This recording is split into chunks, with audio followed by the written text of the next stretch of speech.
Deep south, in the region of Sebha, one can discover a string of 12 sparkling lakes in the heart of the sand dunes of the Obari palm grove. Some places have sources that gush from the soil. Elsewhere, man has to bore, make drillings like in Al-Fawar, where hot water is drawn from the very depths of the burning earth. Imprisoned for thousands of years, the water is free and soars up towards the sky.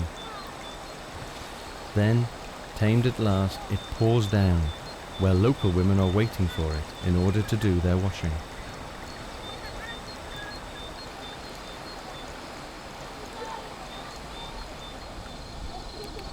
When night falls over the desert, coolness engulfs the overheated earth, and during the cold night, part of the water that evaporated during the day condenses into abundant dew.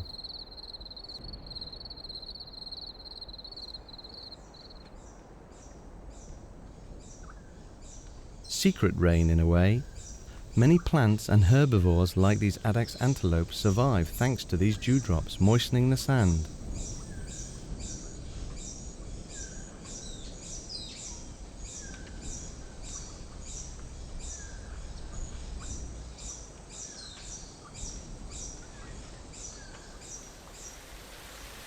The rain, dew, or the water which was drawn with great effort from the earth is so precious that its protection and storage is a vital act for Saharan people. Renewing the water reserves is the first and most important daily act, to such a point that it becomes almost instinctive reflex from childhood onwards. The desert children must obey the implacable rules set out by the environment, but they nevertheless succeed in being joyful, while turning a chore into a moment of play and complicity.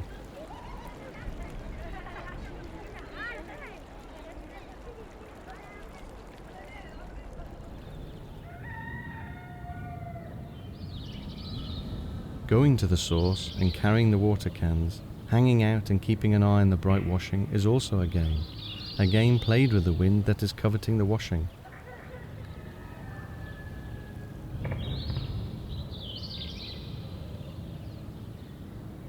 The wind as a thief who the children throw stones at.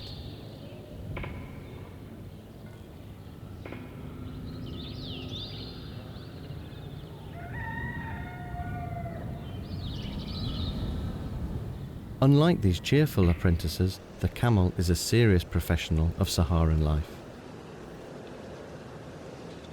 This animal, though capable of running without drinking, is less abstemious than one would think.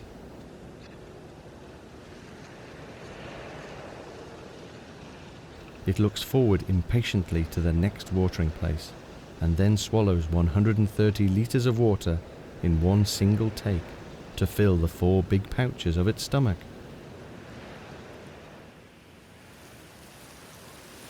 Also in the Sahara, plants are going to use a good number of tricks to save water and reduce transpiration through their leaves. There are plants with tiny leaves covered with a watertight skin, like those of this acacia, talha.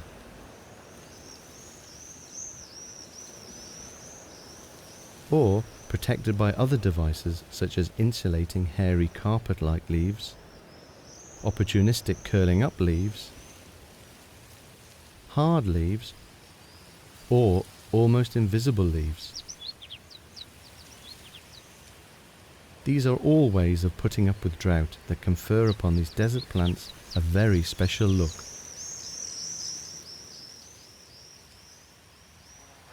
Around the available water, there is mutual aid. In the shelter of the green tufts, seeds are germinating, and animals, small rodents and insects, are settling down, benefiting from the shade and humidity. This same mutual aid is presiding over the distribution of irrigation water, even rainwater, as is the case in Tunisian, or in the mountains of the Qsors, where the water contained by low walls is pouring from Jesser to Jesser, thus bringing the whole riverbed under cultivation.